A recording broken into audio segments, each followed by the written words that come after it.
Knowledge Products presents The Giants of Philosophy.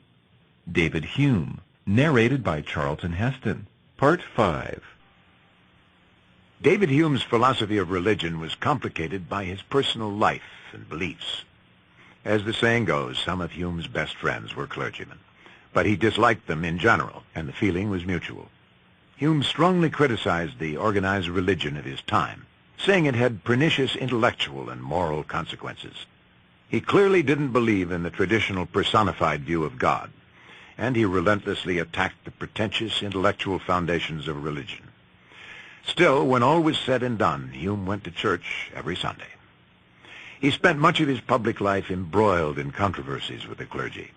After the success of his book, Essays, Moral and Political, Hume was encouraged in 1744 to seek an academic position, namely the chair of philosophy at the University of Edinburgh.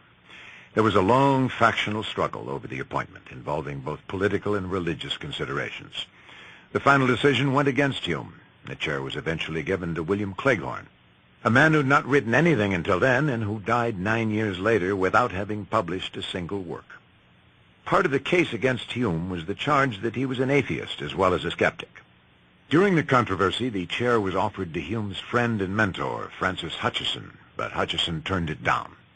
Hutcheson, however, did write a letter to the Appointments Committee saying that Hume was not fit for such a position, since among his duties he would have to lecture every Monday on the truth of the Christian religion.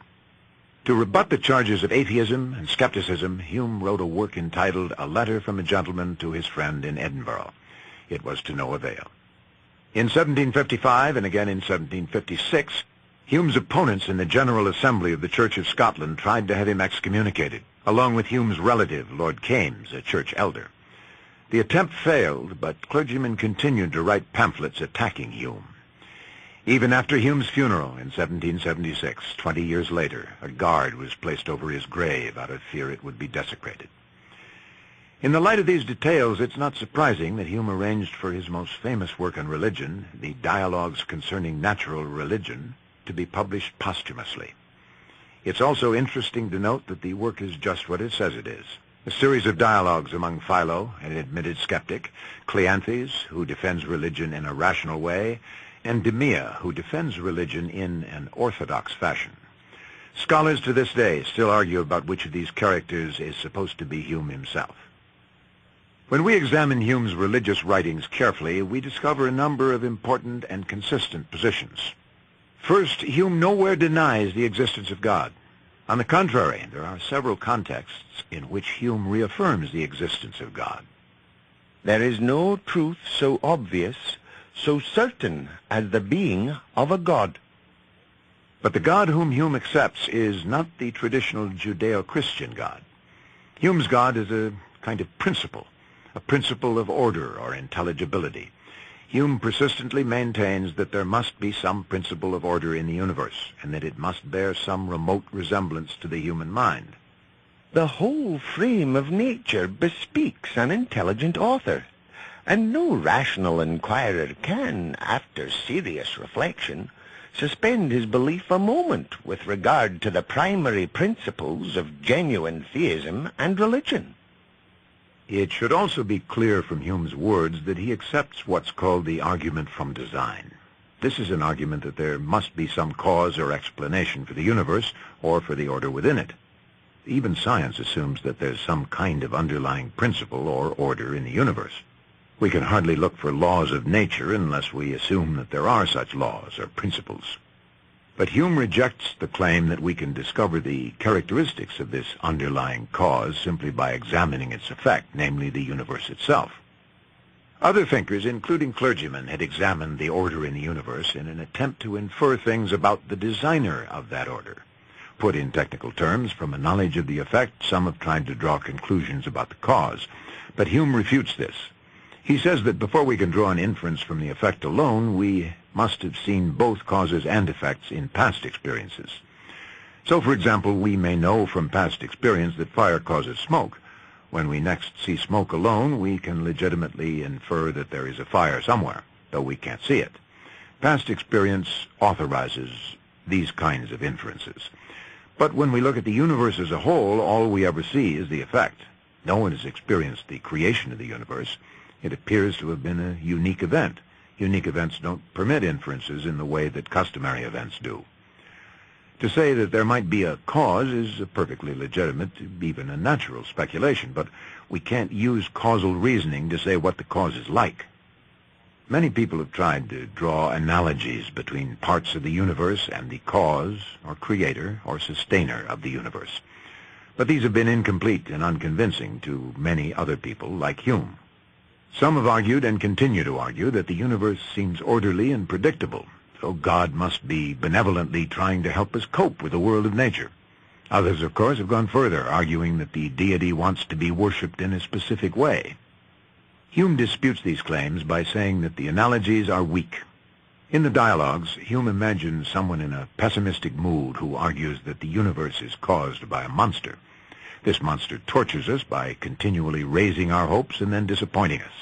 Couldn't we argue that the present world was a trial run? That God then abandoned us for another world? Could the present world be the product of a committee of gods, reflecting both the order and disorder that such a world would contain? None of these speculations is any more or less plausible than the others. We simply can't know. Hume carefully qualifies what is and what is not legitimate in causal arguments, that is, arguments relating causes and effects. These qualifications are crucial to his analysis of the design argument. To say that there's a cause to the universe is plausible, but to infer and describe the properties of the cause is neither plausible nor legitimate. Hume's opponents accused him of denying that causation exists. On the contrary, Hume merely specifies when we can and can't use causal arguments. The course of nature lies open to my contemplation as well as to theirs. The experienced train of events is the great standard by which we all regulate our conduct. Nothing else can be appealed to in the field or in the Senate. Nothing else ought ever to be heard of in the school or in the closet. In vain would our limited understanding break through those boundaries which are too narrow for our fond imagination. While we argue from the course of nature and infer a particular intelligent cause which first bestowed and still preserves order in the universe, we embrace a principle which is both uncertain and useless. It is uncertain because the subject lies entirely beyond the reach of human experience. It is useless because our knowledge of this cause, being derived entirely from the course of nature, we can never, according to the rules of just reasoning, return back from the cause with any new inference. Or, making additions to the common and experienced course of nature, establish any new principles of conduct and behavior. In Hume's time, many religious thinkers had attempted to have it both ways. Building on Newton's work, they argued that the universe's uniformity proves that it had a divine creator. Others argued that religion was proved by miracles. Hume continues his attack on what he takes to be the intellectual pretentiousness of religion. A miracle is a violation of the laws of nature, and as a firm and unalterable experience has established these laws, the proof against a miracle from the very nature of the fact is as entire as any argument from experience can possibly be imagined. In short, if we argue that nature is orderly, then we can't argue for miracles. If we believe in miracles, in events that violate the laws of nature, then we can't say that nature's uniformity proves God's existence. We can't have it both ways. Other than demolishing bad arguments, did Hume's critique of religion have some more significant message? Hume's real concern was not intellectual, but practical. He claimed to be a believer, and in an important 18th century sense, he was. Like his friend Benjamin Franklin, Hume could be classified as a deist, someone who believes that God created an orderly universe. Hume believed that investigating that order will reveal the best path for human conduct, without referring to religious doctrines. For Hume, morality does not require a religious foundation. While believing in an afterlife of rewards and punishments can reinforce moral behavior, it isn't necessary. Moreover, religious leaders sometimes attempt to claim some sort of authority over public policy. Hume thinks this is dangerous. Generally speaking, the errors in religion are dangerous. Those in philosophy only ridiculous. We must keep in mind that there had been devastating religious wars in Europe during the 17th century. Followers of rival intolerant religions had hunted down heretics and executed them. So Hume was always suspicious about the personal ambition of fanatics. This helps explain why he separated the question, does God exist, from the question, what do we know of God, and what does he expect of us? The proper office of religion is to regulate the heart of men, humanize their conduct, infuse the spirit of temperance, order, and obedience. And as its operation is silent and only enforces the motives of morality and justice, it is in danger of being overlooked and confounded with these other motives. When it distinguishes itself and acts as a separate principle over men, it has departed from its proper sphere and has become only a cover to faction and ambition.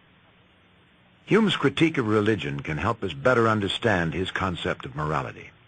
As we've seen, Hume thinks morality depends not only upon fundamental truths of nature, but upon social convention or custom. Custom is threatened by any appeal to principles outside customary practice. So custom is threatened by rationalism, which claims that reason alone can discover what is good or bad. Custom is also threatened by supernaturalism, which claims that some religious institution or spokesman can speak on behalf of God, and that he can condemn custom. Hume does not criticize religion in the interest of science or rationalism. He does it in the interest of morality. Perhaps the greatest influence upon thinkers in the 17th and 18th century was the scientific work of Sir Isaac Newton. The writer Alexander Pope, in his Essay on Man, epitomized Newton's influence. Nature and nature's secrets lay hid by night. God said, "Let Newton be," and all was light. Hume also paid great tribute to Newton in the History of England. In Newton, this island may boast of having produced the greatest and rarest genius that ever rose for the ornament and instruction of species. Cautious in admitting no principles but such as were founded on experiment, but resolute to adopt every principle, however new or unusual, his reputation at last broke out with a lustre which scarcely any writer, during his own lifetime, had ever before attained. While Newton seemed to draw off the veil from some of the mysteries of nature, he showed at the same time the imperfections of the mechanical philosophy, and thereby restored her ultimate secrets to that obscurity in which they ever did and ever will remain.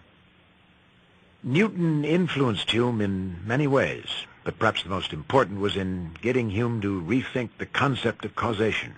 Hume was the first thinker to grasp that Newtonian physics requires us to rethink what causation means. To explain the tremendous importance of that concept, let's review some points in the history of science. The scientific revolution of the 16th and 17th centuries, under the leadership of Galileo, Descartes, Gassendi, Newton, and others, overthrew the Aristotelian worldview which had dominated the Western world for almost 2,000 years. The fundamental assumption of Aristotle's physics was that the natural state of an object is to be at rest. So Aristotle saw a need to explain motion, to discover why something moves or begins to move, or even why it begins to exist. According to Aristotle, something moves because it's pushed or moved by something else. There must be an external mover. Each mover is then explained by reference to another prior mover. Eventually, Aristotle argued, there has to be a first unmoved mover or movers who move everything else. But these first movers are themselves unmoved. Aristotle identified these unmoved movers with the fixed stars. From here, it's a short step to the Christian view that there is one unmoved mover, the God of the book of Genesis. So in Aristotle's physics, what is the relationship between the mover and the thing moved? According to Aristotle, the mover is the cause of motion, and there are four kinds of causes. Aristotle distinguished among the material cause, the formal cause, the efficient cause, and the final cause. This sounds odd to us because we use the term cause primarily in one sense, but here we're getting ahead of our story. The material cause is the material out of which something is made. By formal cause, Aristotle meant the internal structure of a thing. The efficient cause is the initiator of a thing. The final cause is its goal. In the case of natural objects, Aristotle contended that the formal, efficient, and final causes are identical. Let's look at a few examples of formal, efficient, and final causes. Take an acorn. An acorn is brought into existence by an oak tree, so a parent oak tree is the efficient or initiating cause of the acorn. The goal or final cause of an acorn is itself to become another oak tree. The internal structure of an acorn, its formal cause, is explained by Aristotle as the acorn's capacity or potential to become an oak tree. In all three causes, the cause is explained by reference to an oak tree. The fact that the formal, efficient, and final causes are similar means that if we know any one of these three things, then we can infer the existence of the other two. To know something is, according to Aristotle, to grasp its formal cause, its internal structure. To know the formal cause is to be able to grasp the efficient cause, its initiator, and the final cause, its goal. In practice, this means that we can argue backwards. If we know something's formal cause, then we should be able to infer the existence of the thing that created it, its efficient cause. So Aristotle's understanding of causation, based upon Aristotle's physics, lets us infer backwards from effect to cause. Aristotle's analysis of causation was so deeply ingrained in Western philosophy that it continued to be uncritically accepted by just about everyone. It was accepted even by the 17th century French philosopher, scientist, and mathematician René Descartes, who was responsible for overthrowing Aristotle's physics. Consider how Descartes typically used Aristotle's concept of causation in a way that made Descartes and Aristotle's analysis famous. Descartes argues that we have an idea of God in our mind. What is the cause of this idea? According to Descartes, there are three possibilities. We have experienced God, we have invented the idea of God, or God has put the idea into our heads. Descartes argues that we don't directly experience God, and that we could not have invented the idea of God. That leaves only the possibility that God put the idea into our heads. Thus Descartes argued backwards from the effect, from the idea of God to the cause. Descartes claimed that God caused the idea of God. There remains only the inquiry as to the way in which I received this idea from God. For I have not drawn it from the senses.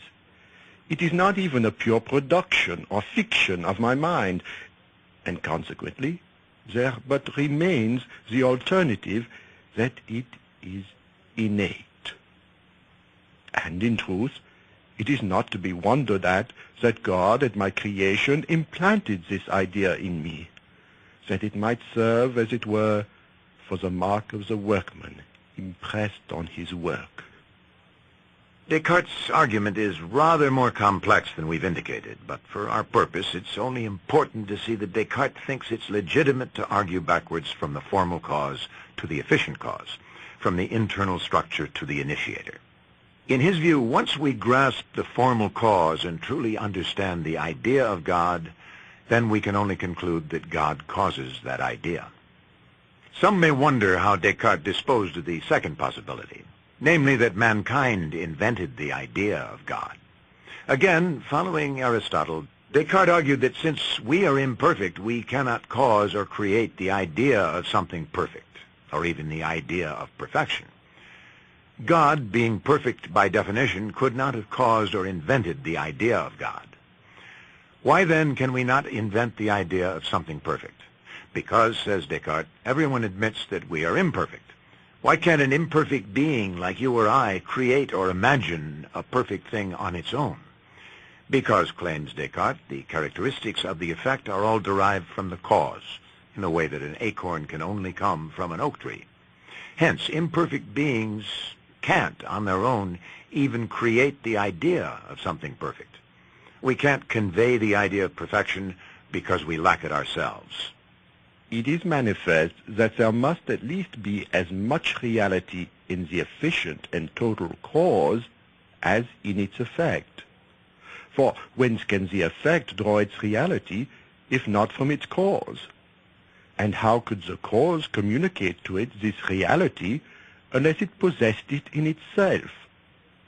And hence it follows that the more perfect cannot be the effect of the less perfect. And this is not only evidently true of those effects whose reality is actual or formal, but likewise of ideas.